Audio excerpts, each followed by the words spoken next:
The ground floor of this house is framed. The walls are up. The structure's in place.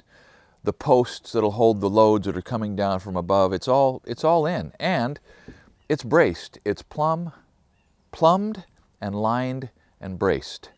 That means that I have 100% certainty that all the walls on the inside, the partitions on the inside, the walls on the outside are vertical. Within, let me be honest and say 1/8 of an inch, but in most cases less than that. They're plumb. They're lined. I've put perimeter string lines with 1.5 inch offset around the outside of this house, and then using 1.5 inch board as a gauge, I've been able to make sure that the exterior walls are braced to where they are straight. So with that condition and working through this forest of braces, I know that whatever I do from here on up is not going to be capturing and nailing into place something that is just plain wrong in the downstairs and can't be fixed. Very important. Spend all the time you have to spend to make sure that your walls, as you're moving forward, once they're built up, are locked into the right position. You don't want to ever have to think about that again. I haven't put any of the sheeting on the walls. I haven't sub-sheeted or shear paneled, that is, put the OSB sheeting on the outside of the building yet. There's a couple reasons for that, which probably will become obvious when I put the material on, but that is one very good way to brace the perimeter walls in a plumb position, is with sheeting on the outside. Sometimes you can do that on the ground. We're going to do that on the ground on some of the upstairs walls. So however you do it, whether it's with the shear panel on the outside or with braces on the outside or the inside, the walls have to be locked into the right position. Here's the problem with the braces. They make it really hard to move around. You can't just step through the walls. You can't just walk through the rooms. You're continually banging your head or stepping over the brace or getting your cord and your hose tangled up on these things. They are a necessary nightmare, but if you don't have them, the nightmare later is much worse than the inconvenience to your work process. So a brace is not a complicated structural member, right? I mean, a brace is just a brace, and with a nail gun, a brace can go anywhere in a moment. In fact, one of the key things, if you have a nail gun, is to sort of shift gears mentally and realize that with a nail gun, your lumber connections become like Velcro. You can stick a board anywhere in just a moment. And with a crowbar, especially a Burke bar or a Sawzall for cutting things apart, it can come off almost as easily as it went on.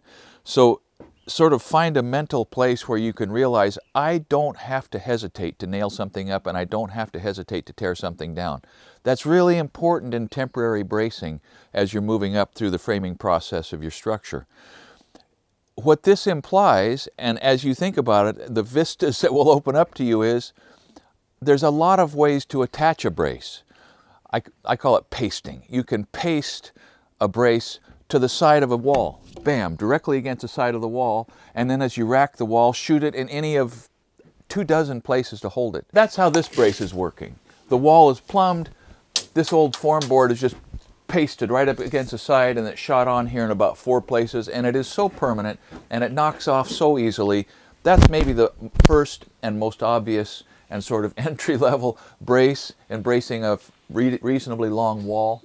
By the way, the closer you get to a 45-degree angle, the more durable, the more reliable, the stronger your brace is. A steep brace has much less resistance to overturning and holding than a 45-degree angle. As you get really shallow, I mean, you can do that, but then you're obstructing a bigger part of your room, and so 45 is sort of a target number. So what I just described is a way to brace this wall plumb. Usually when you have to brace a wall straight, you brace at 90 degrees to the line of the wall. You come into the midsection of the wall, or maybe in thirds. This long wall right here is braced 3 times. Once at the midpoint, and then those once at the middle of each of the big headers. That means that you're coming down from the wall to the floor, and then you have to make a connection at the floor that you can trust. Remember, nail guns and boards are Velcro, so you can paste a board to the floor anywhere you want, because just a toenail into an OSB subfloor is not enough to hold a brace so that you can bet your life on it. And so you throw down, you keep track of, so that's the first thing, keep track of some short pieces. Have a little stack in the corner somewhere of 2, 3, 4 foot pieces that are available just for use in your bracing process. Throw it on the floor, nail it down. With a cleat on the floor, you've got a way to anchor the bottom. find a way to anchor it at the top, alongside a stud, alongside a trimmer or a king stud or a post. You can even paste it directly to the face of a header if you nail a block, remember it's Velcro, to the center of the header, cut an angle on your brace so it fits up nice and tight against the header so it'll push securely, and then nail it to the side of the block. Makes a nice connection for either a push or a pull. So we've got several kinds of braces here.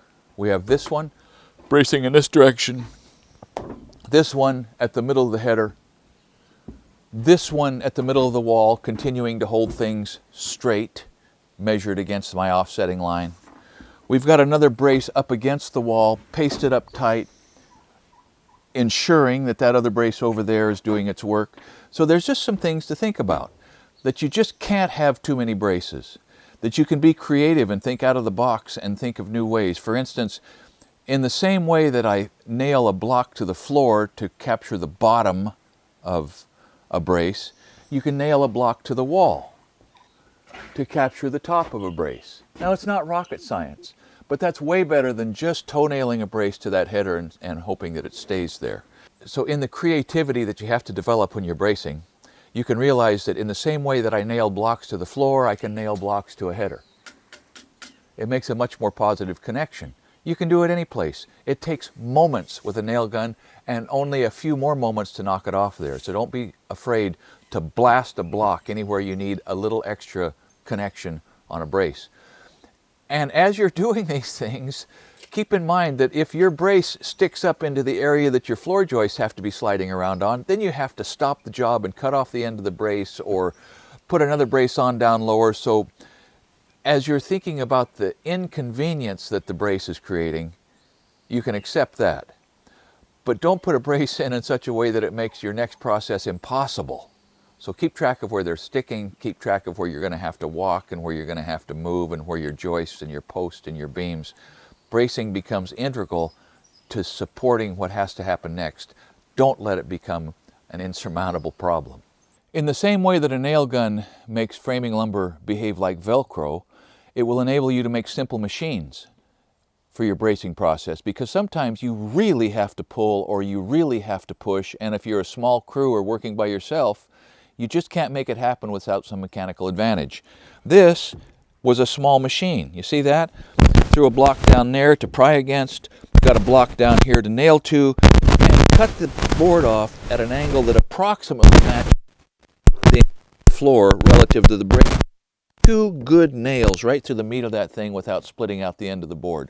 I wanted that to hold, and it works pretty good.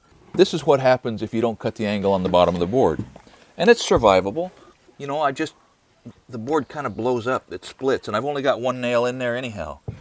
But if you don't cut that angle, it's easy for the end of the board to blow out. There are other temporary items that you have to put in when you're framing a house in order to get the house framed. As an example of that is this catwalk. I used some of the 2x8s from the footings, I used some pieces of 2x6 that are here, I cut a few boards, and I built a catwalk that is sturdy.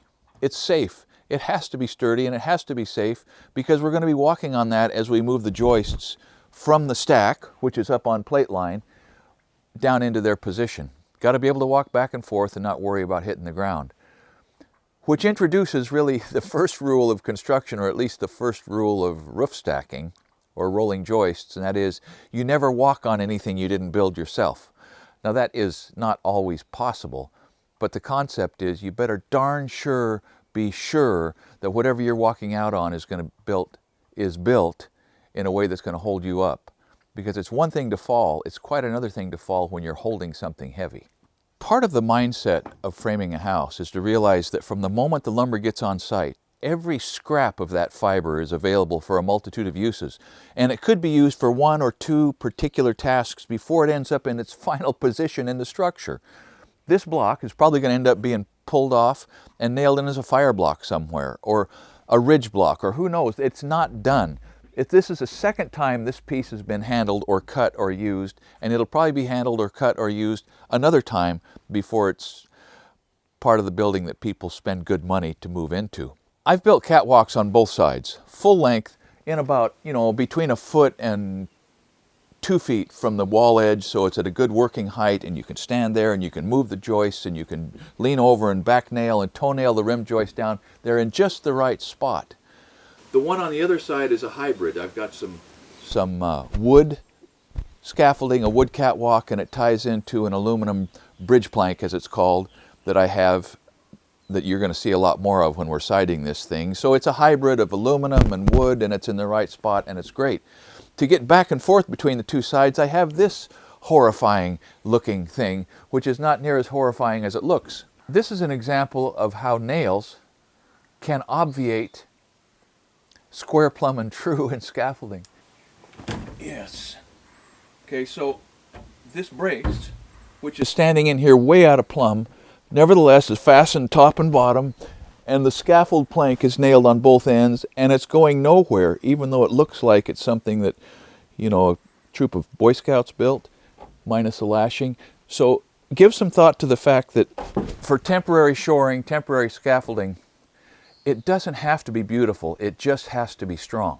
And it has to go up quick, and it has to tear down quickly.